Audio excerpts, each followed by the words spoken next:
Olá pessoal, essa é a aula de número 4 de Evangelismo e Discipulado, aula que eu fiquei de gravar para vocês, para a gente completar lá nossa tarefinha, né, de 4 aulas, tá bom? Hoje nós vamos ver na página 147, o capítulo 11, o discipulado no Antigo Testamento. Bom, essa parte do discipulado no Antigo Testamento nos mostra aquela parte que eu já falei para vocês nas outras aulas anteriores, onde o discipulado não é só ensinar a letra, né? Não é só ensinar a Bíblia, a palavra, mas ela tem também princípios, tem também uma série de coisas que o discípulo precisa aprender com aquele que o discipulou, né? Para que haja o aproveitamento esperado por Deus, né? Nós vimos lá alguns no Novo Testamento, alguns casos. Agora vamos ver aqui alguns casos no Antigo Testamento, porque é a base para nós, né? Esse do Antigo Testamento é uma base importante para nós. Veja o que ele diz aqui. Eu vou mostrar para vocês aqui. Eu sou o bom pastor, conheço as minhas ovelhas, e elas me conhecem a mim. Evangelho de João 10,14. Para se falar de discipulado no Antigo Testamento com maior veracidade, convém primeiro exemplificar alguns casos. Vamos fazer aqui alguns exemplos, a fim de ver, de perceber a dimensão disso aí. Tá? Primeiro de Josué, né? Embora com outro nome, né? O Antigo Testamento já tratava desse assunto, não com o nome de discipulado, né? Nos tempos de Moisés.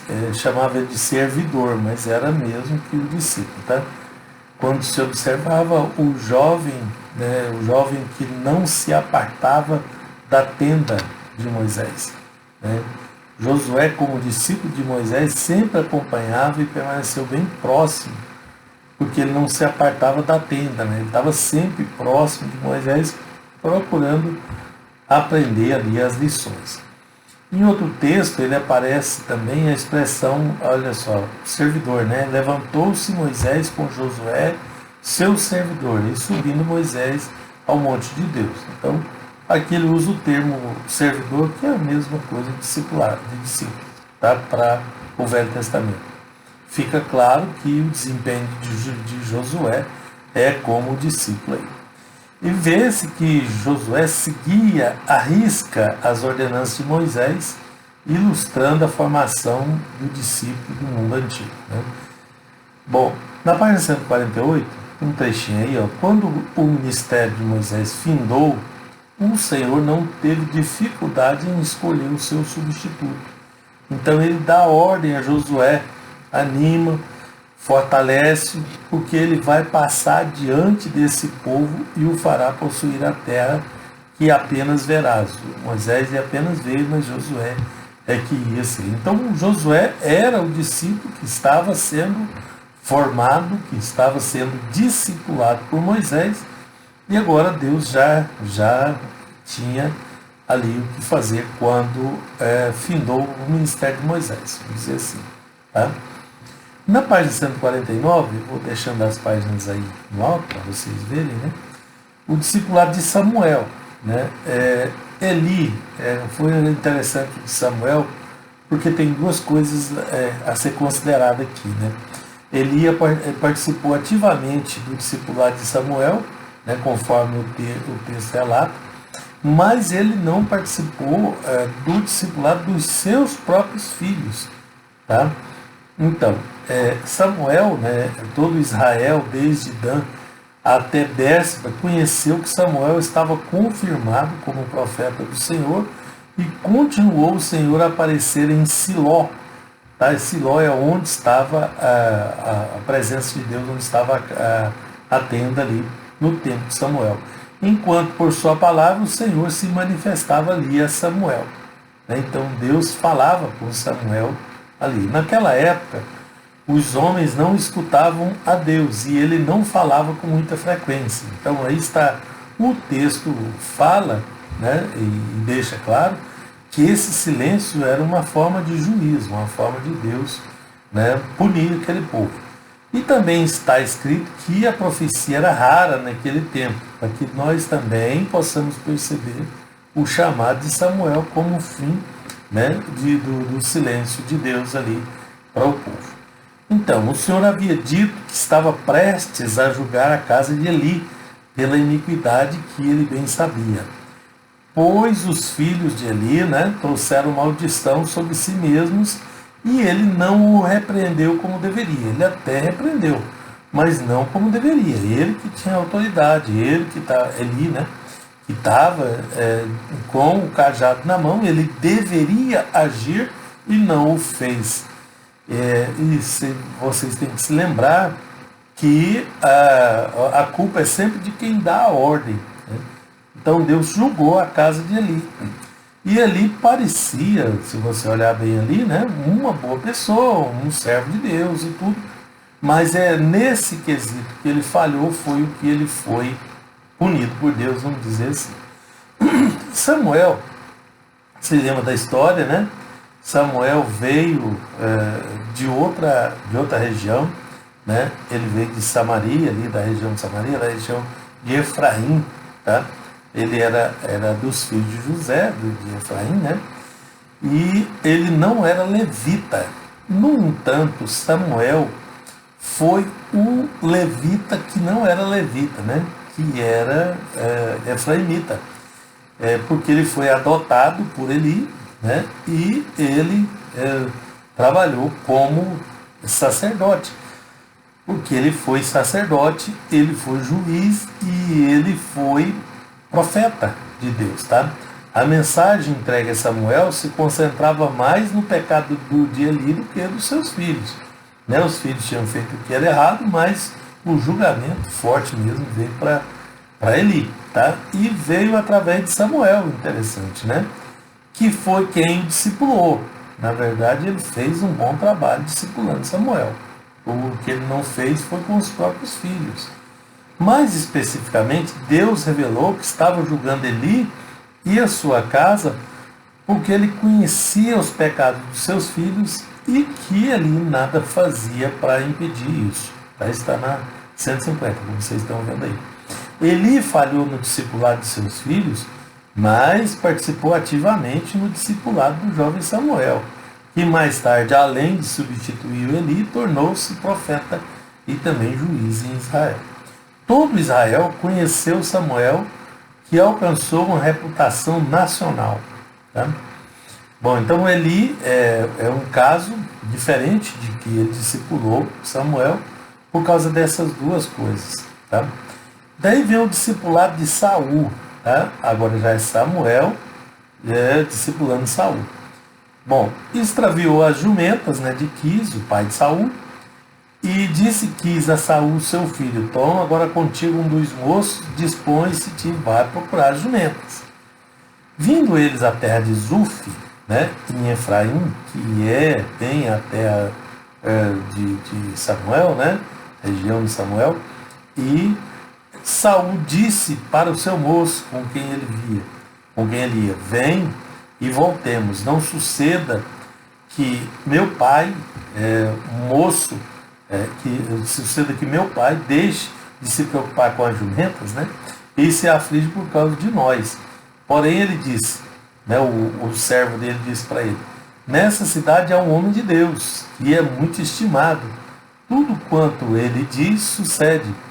Vamos agora lá, porventura nos mostrará o caminho que devemos seguir. Veja, aqui estava Saul com os seus moços procurando as jumentas, que era lá da região de Benjamim, e foi parar lá, né, foi para um lugar, foi para outro, não achou, foi parar em Zuf, que é a terra de Samuel. E aí o seu servo, um dos seus servos, que estava junto, que era da fazenda do pai dele lá, fala: olha, aqui tem um homem de Deus aqui, nós não achamos a jumenta. Quem sabe ele fala para nós onde é que está essa jumenta. Tudo isso já era plano de Deus, diz o texto bíblico, né? Para encontrar Samuel e Saul nesse lugar, né? Fora de um contexto mais complexo. Então Saul disse ao seu moço: Eis, porém, se lá formos, que levaremos então aquele homem? Vocês se lembrem também que várias vezes na Bíblia, no Velho Testamento, aparece o texto: ninguém aparecerá vazio diante de mim. Então todo mundo que ia ao homem de Deus, ao profeta de Deus, ele levava ali alguma coisa, uma oferta, né? Não sei se eles fizeram da forma correta, vamos deixar isso de lado, mas era só para lembrar que sempre que se ia à casa do Senhor, a presença de Deus se ia com um presente, né? Com no caso aqui, uma oferta, tá? O moço tornou a responder a Saul e disse: Eu tenho aqui em mãos um quarto de ciclo de prata, a qual darei ao homem de Deus para que nos mostre o caminho. Então um dos jovens ali tinha algum dinheiro e levou. Ora, o Senhor, um dia antes de Saul chegar, já tinha revelado para Samuel, lá na terra dele, né? Amanhã, a essas horas, te enviarei um homem da terra de Benjamim, o qual ungirás príncipe sobre o meu povo de Israel. Quando Samuel viu a Saul, o Senhor lhe disse: Eis o homem de quem eu te falei. Veja que foi duas situações diferentes, né? Na questão de Saul, a primeira unção, que também foi o Samuel que ungiu Davi, depois a gente vai falar disso, tá? Na questão de Samuel, era o homem que o povo queria, então era muito fácil de identificar quem era, né? E lá vem os três moços lá, e aí o Samuel já viu lá de longe quem era que ia dominar sobre o seu povo. Depois isso não funcionou lá com Davi, porque Davi já era o escolhido de Deus e não do homem, né? Nesse caso aqui, Deus permitiu que Saul fosse o escolhido, porque ele atendia aos requisitos humanos. E tudo isso estava mostrando, né? Deus estava trabalhando em Saul, Deus estava trabalhando em Samuel. Samuel, o discipulador agora, foi discipulado por Eli, e Saul agora o discípulo. Bom, aí ele já começa dando a orientação para Saul: quanto às jumentas, que se perdeu há 3 dias, não se preocupe o teu coração com elas, porque já foi encontrado. E para quem está reservado tudo que é precioso em Israel, não é para ti e para toda a casa de teu pai? Ele fez uma pergunta já declarando e manifestando o que ele queria, né? Mas Saul respondeu: porventura não sou benjamita, da menor das tribos de Israel? Vocês lembram que teve um problema com a tribo de Benjamim e ela ficou reduzida, foi em número de pessoas a menor tribo de Israel por todo o tempo, né? Depois daquele problema, que eu não vou trocar nele aqui agora, porque nós estamos falando de outra coisa e pode atrapalhar o raciocínio. E a minha família é a menor de todas as famílias de Benjamim. Por que, pois, me falas com tais palavras? Né? Então Samuel falando benignamente a ele e tal, já começando o trabalho de discipulado. Mas Deus deu ao povo um rei segundo o que eles queriam, que é o Saul. Um homem cuja aparência continha tudo o que eles esperavam de um rei, segundo aquilo que o mundo considera grande. Saul, além de forte e valoroso, era mais alto e mais belo que todos em Israel. Não se faz qualquer referência aí à piedade dele, virtude, princípios, nada disso. Nada de se diz dele, do temor do que ele tinha do Deus de Israel, né? Era só uma aparência humana, a descrição era humana, tá? Na página 53, com o tempo, né, ele até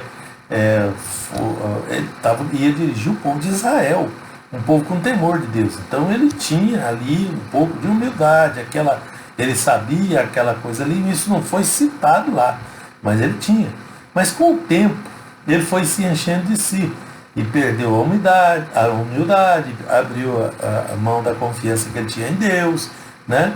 Isso facilmente é identificado quando Deus ordena a Saul que exterminasse os amalequitas, né? E eles foram atacados, né? Saul atacou eles, mas poupou o seu rei, os melhores animais, e desobedeceu a Deus. Então o temor já se foi. Então Deus sempre testa o seu servo, tá? Está sendo discipulado, tem que andar de acordo com o que o discipulador fala, né? Mas o Saul já era obstinado desde o começo. Saul chegou a erguer um monumento em sua própria homenagem, vocês viram tanto que o negócio ficou grave. O profeta Samuel, que o havia ungido rei, foi ter uma conversa com ele, né, sobre os animais. Como resposta, Saul disse que foi o povo que preferiu poupar os animais dos amalequitas e o objetivo era sacrificá-los ao Senhor. Então ele inverteu toda a lógica da coisa ali. Não, mas não foi eu não, foi o povo, né? E também o motivo é que esses animais iam ser sacrificados ao Senhor e já quis levar vantagem disso de novo. Apesar da repreensão de Samuel, Saul manteve-se desobediente e de coração endurecido, ao ponto de o Senhor o rejeitar. Tá? Rejeitou ele completamente, porque ele foi um servo que no trabalho de discipulado ele já foi rejeitado. Tá? Daí entra Davi na história, né? O discipulado de Davi. O contexto da história nos revela que Saul até então era rei de Israel, havia sido rejeitado por Deus. A sua rejeição não se deu porque ele era uma pessoa incapaz, pelo contrário, ele era muito capaz, né? Ou era ímpio, perverso, nem tampouco porque ele era um simples pecador, porque todo mundo era, né? E ele foi rejeitado porque tinha um coração soberbo, né? Porque ele não temia a Deus, a sua soberba falava mais alto. Saul jamais reconhecia o seu erro, né, e não se dobrava diante das evidências dos seus próprios erros. Antes ele sempre buscava uma justificativa. Então, nesse contexto aí que ele foi rejeitado. Antes da escolha de Davi, Samuel havia se retirado para sua casa, em Ramá, tá? Lá em Efraim, com a decisão de não mais aparecer em público, mas se dedicar totalmente à instrução e treinamento dos filhos dos profetas. Naquele tempo tinha o curso intensivo dos filhos dos profetas, isso é claro em vários livros, tá? Não era só nos dias de Samuel, e sobre o qual ele mesmo presidia, como diz o Matthew Henry, né, no livro dele, né, tá aí na bibliografia do livro, vocês podem procurar lá. Disse o Senhor a Samuel: até quando terá pena de Saul? Então, aconteceu que, como era Saul que o tinha discipulado, Samuel que tinha discipulado ele, Saul, aconteceu que ele ficava ali intercedendo a Deus por Saul. Era até natural que isso acontecesse, né? Mas tinha um limite. Aí Deus vem e fala: até quando você vai ter pena dele? Né? Eu já rejeitei ele, eu já não tenho ele mais como rei. Então aí Samuel cessou disso aí e falou: olha, agora eu vou te enviar lá na casa de Jessé, em Belém, né? Belém da Judéia. Veja, Jerusalém é em Benjamim, é na parte de Benjamim. Belém é bem pertinho de Jerusalém, já é na Judéia, né? Belém de Judá. Então Davi era do povo de Judá, Saul era do povo de Benjamim, que é onde ficava Jerusalém, e ali próximo era a terra dele. Tá? Bom, então, Jessé, um belemita, que dentro dos seus filhos provide um rei. Disse Samuel: como é que eu vou lá? Né? Como é que eu vou lá no Jessé? Saul vai saber e vai me matar. Então disse o Senhor: toma contigo um novilho e diz: eu vim aqui para sacrificar ao Senhor. Deu a ele a forma dele chegar lá, que não era mentira, era verdade, é o que ele teria que fazer, chegando lá e fazer um sacrifício ao Senhor. Como ele era sacerdote e era profeta, então assim foi feito. Você vai convidar Jessé para o sacrifício, eu vou te mostrar aí o que há de fazer, e ungir-me-ás a quem eu te designar. Veja, no Saul foi muito fácil Samuel identificar quem era, porque ele sabia o que o povo queria, ele sabia como é que as pessoas viam um rei. Já nesse segundo caso aqui de Davi, aí já ficou diferente, porque já era um homem segundo o coração de Deus, que parecia mais com um rei, não era Davi, eram os irmãos dele, né? Vocês lembram da história, tá? Bom, na página 55, na verdade, o que o Senhor estava mostrando é que antes o povo escolhera um rei sem a sua aprovação. Mas agora Israel estava novamente diante de uma situação em que se escolheria um rei, um outro rei. E dessa vez, segundo a orientação do Senhor. Somente um foi considerado pelo próprio Deus. Né? O Senhor buscou para si um homem que lhe agradava. Tá? Davi foi o maior rei de Israel. Foi um homem como qualquer outro, mas ele aprendeu no seu discipulado que a melhor maneira de alcançar o coração de Deus é o caminho da adoração, da humildade, da sinceridade e do arrependimento. Veja, aqui nós temos o mesmo discipulador, o mesmo instrutor, e temos dois discípulos, Saul e Davi. Né? E cada um responde de uma forma ao ensinamento, à carga de discipulado que recebe. Veja, isso não é só a letra, não é só, né, a atitude, sentimentos, toda uma carga espiritual que vai aqui junto para o discípulo. E o discípulo recebe ou não. Né? Então, assim, não pode se dizer que a falha, né, foi do discipulador, né, ou porque o discípulo vai reagir de uma forma diferente. Veja que Saul perdeu a humildade, teve que ser repreendido, né, era um sujeito arrogante. Já Davi era diferente, né, era humilde, era sincero, né, era um adorador. E ele tinha capacidade de arrependimento. Quando ele errava, ele se arrependia sinceramente diante do Senhor. O que Saul fazia? Justificava. Ele sempre estava com a palavra de justificativa na ponta da língua. Né? Não era isso que Deus esperava dele. Bom, os aspectos do caráter de Davi podem ser vistos em sua vida. Tá? Mesmo depois que ele foi ungido rei de Israel, Davi não deixou de lado a sua vida de adoração, mas ele manteve a sua devoção diária, né, o seu culto doméstico lá nos campos de Belém. Tá? Davi respeitava Saul, a quem substituiria, porque ele tinha consciência da vontade soberana de Deus em sua vida e do controle que Deus exercia sobre todas as coisas. Então ele não precisava correr atrás, né?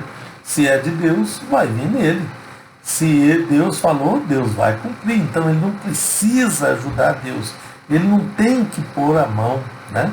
Ele não tem que se esforçar para isso acontecer, porque já aconteceu, Deus já determinou.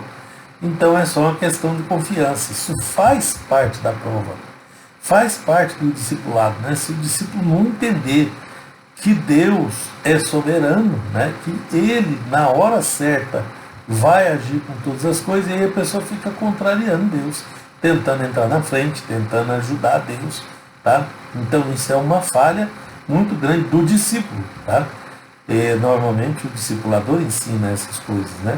Davi enfrentou momentos de crise, experimentou o ódio de seus perseguidores, o desejo de vingança dos derrotados dele, desejou vingar, e outros infortúnios. Né? Ele teve muitas situações aí, mas tudo o estava provando, tudo fazia parte do plano. É claro que a iniciativa era dele, Deus não fez que ele fizesse aquilo, Deus permitiu que acontecesse algo, né? E dentro disso Deus foi trabalhando.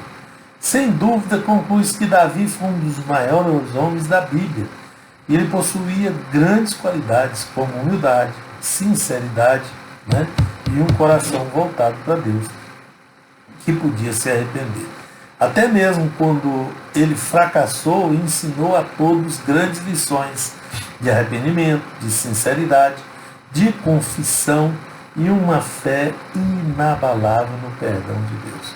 É isso que nos ensina. Então, o que faz Davi ser chamado na Bíblia o homem segundo o coração de Deus não é a ausência de pecado, porque a própria Bíblia diz que todos pecaram, mas é a forma que ele tratou isso, o arrependimento que ele demonstrou sincero diante de Deus. Davi foi um homem cheio do Espírito Santo. Né? E agora daí passa para Salomão. Agora é Davi que vai discipular Salomão. Quando eu era filho em companhia de meu pai, isso é Provérbios, tá? Tenro e único diante de minha mãe, então ele me ensinava e me dizia: retenha o teu coração as minhas palavras, guarda os meus mandamentos e vive.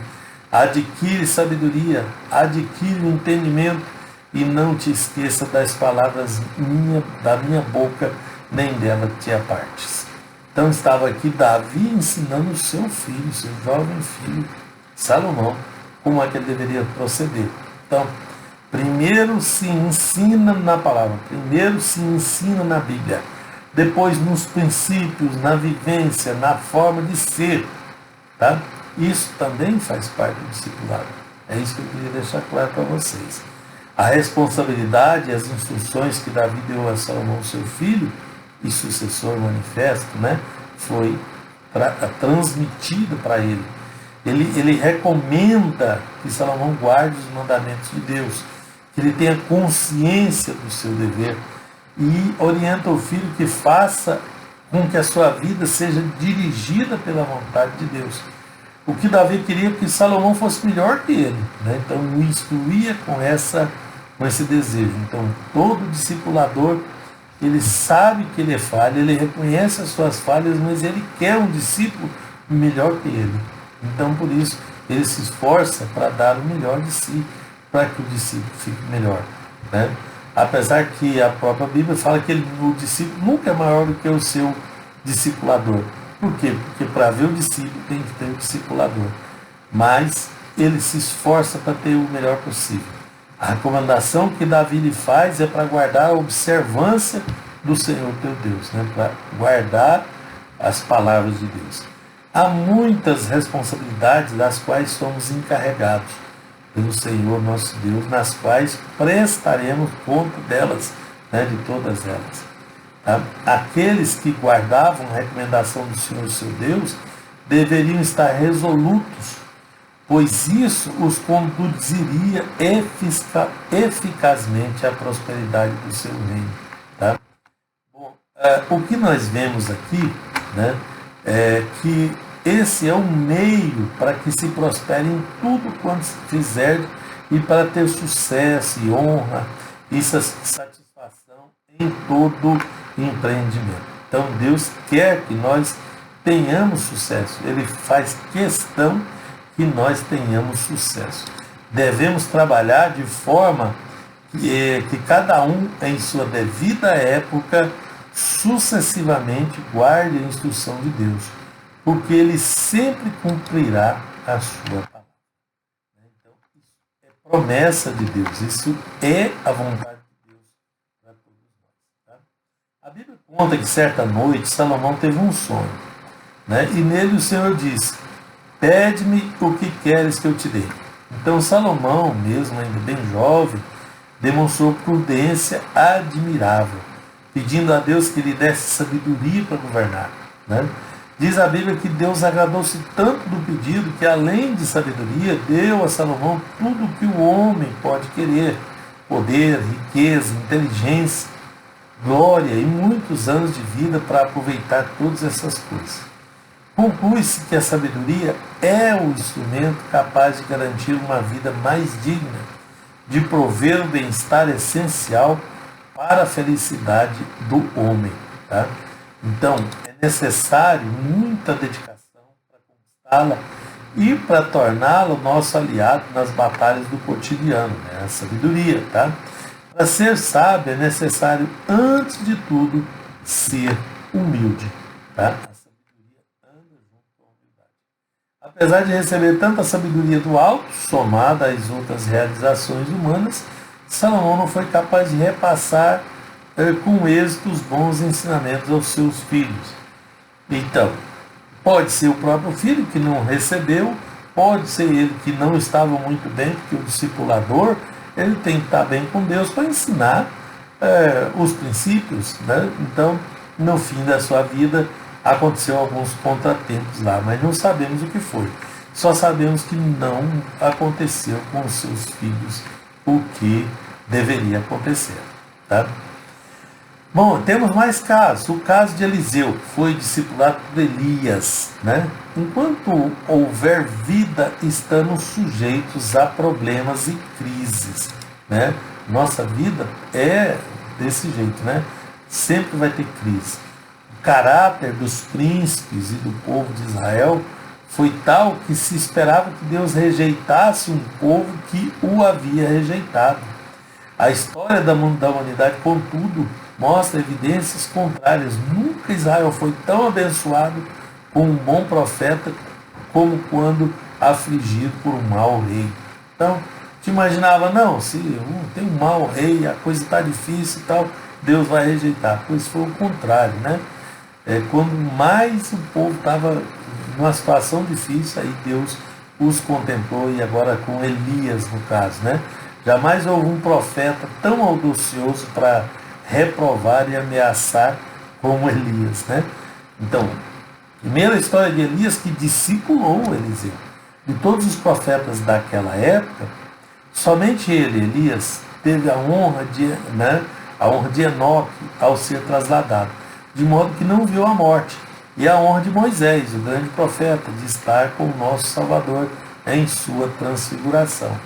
Outros profetizaram, escreveram, ele profetizou e atuou, mas nada escreveu. Contudo, é mais conhecido que todos os outros profetas. Está vendo? Sua história começa com julgamentos, milagres planejados para acordar aquela geração toda que vivia na incredulidade e havia se corrompido profundamente, a população. Elias era um dos moradores de Gileade, ou de outro lugar do Jordão, ou da tribo de Gade, uma descrição incerta, não sabemos ao certo, mas a obscuridade da sua linhagem não interfere no propósito da missão de Elias.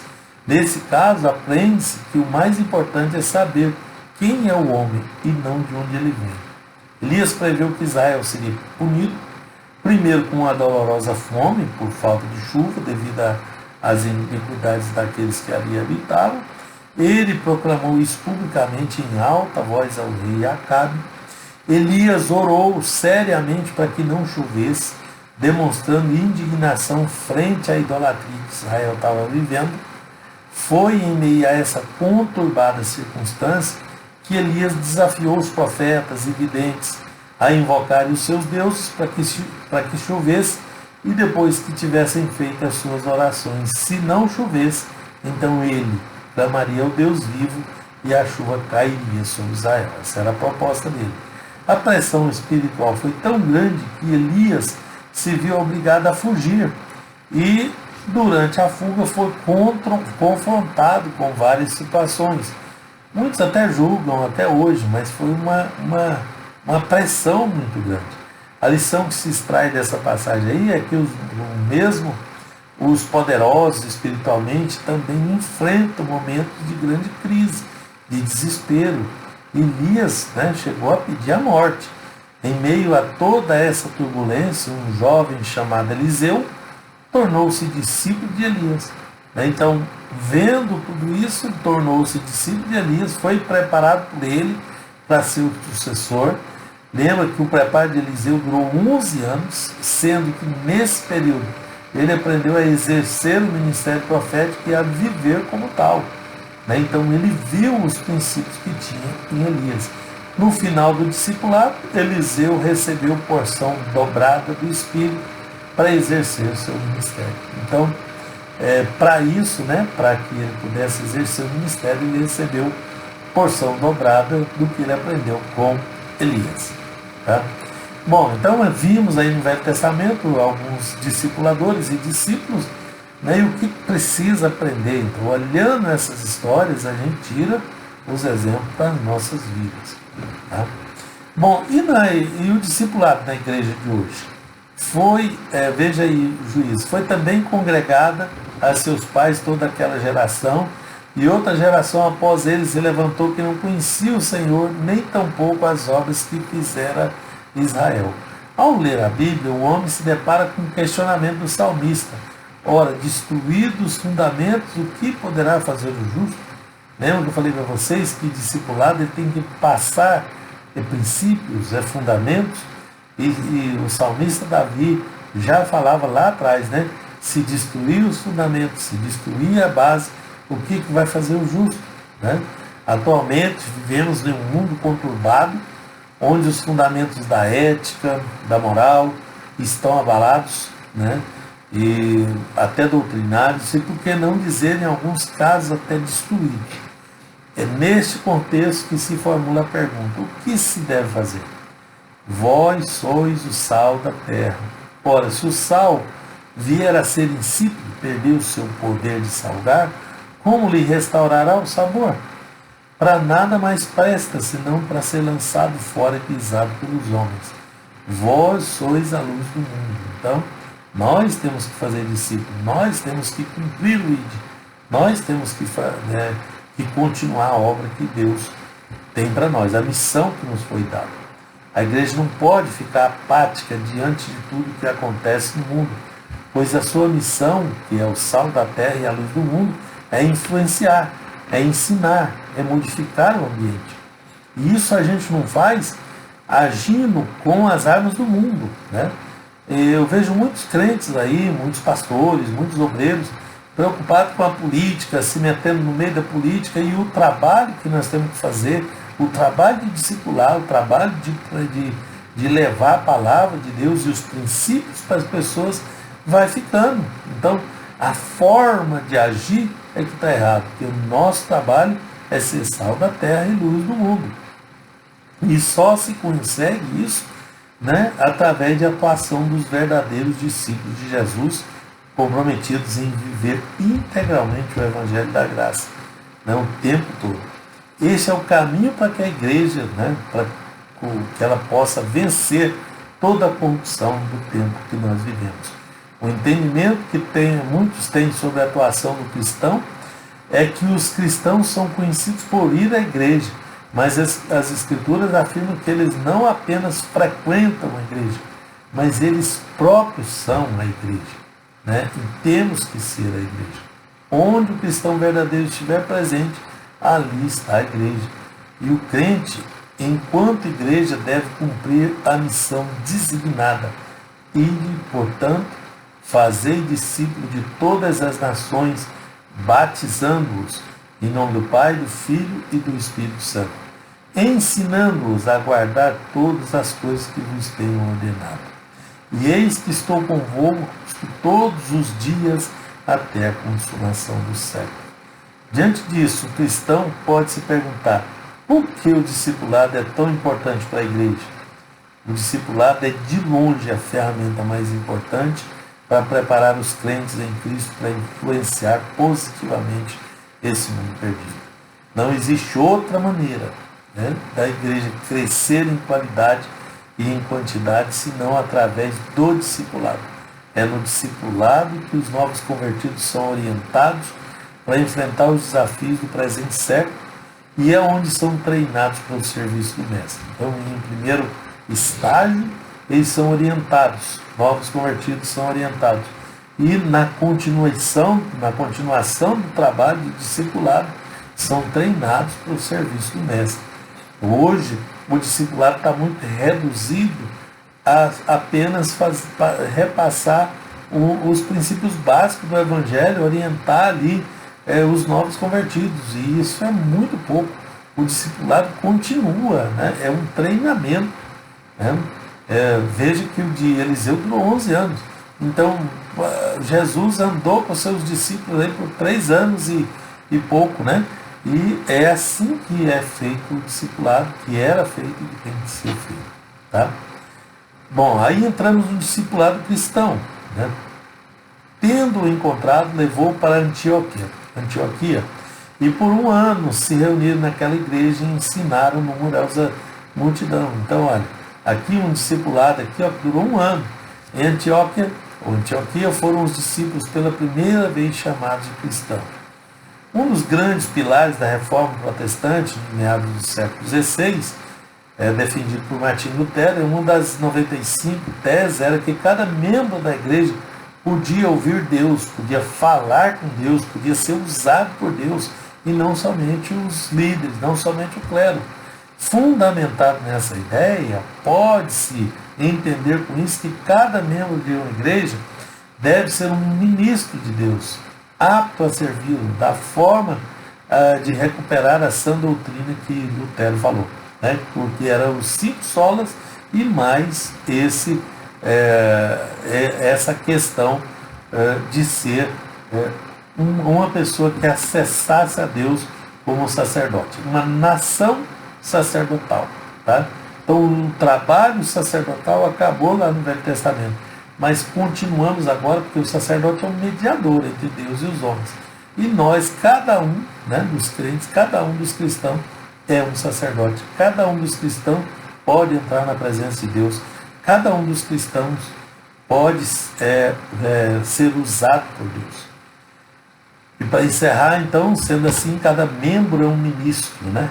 Um sacerdote. Por isso existe a necessidade de treinar, ensinar, capacitar, disciplinar, acompanhar. Isso é discipulado. Cada membro da igreja, para que o mesmo exerça o seu chamado, e isso se dá por meio desse discipulado, desse treinamento.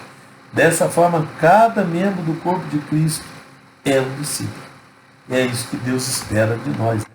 Que nós sejamos seus discípulos. Amém? Bom, vamos terminar por aqui, né? Aqui termina a parte de evangelismo e discipulado. Tem mais algumas coisas importantes aí no material. Dá uma olhadinha aí, né? Que Deus abençoe a todos. Até a próxima lição. Fiquem com Deus.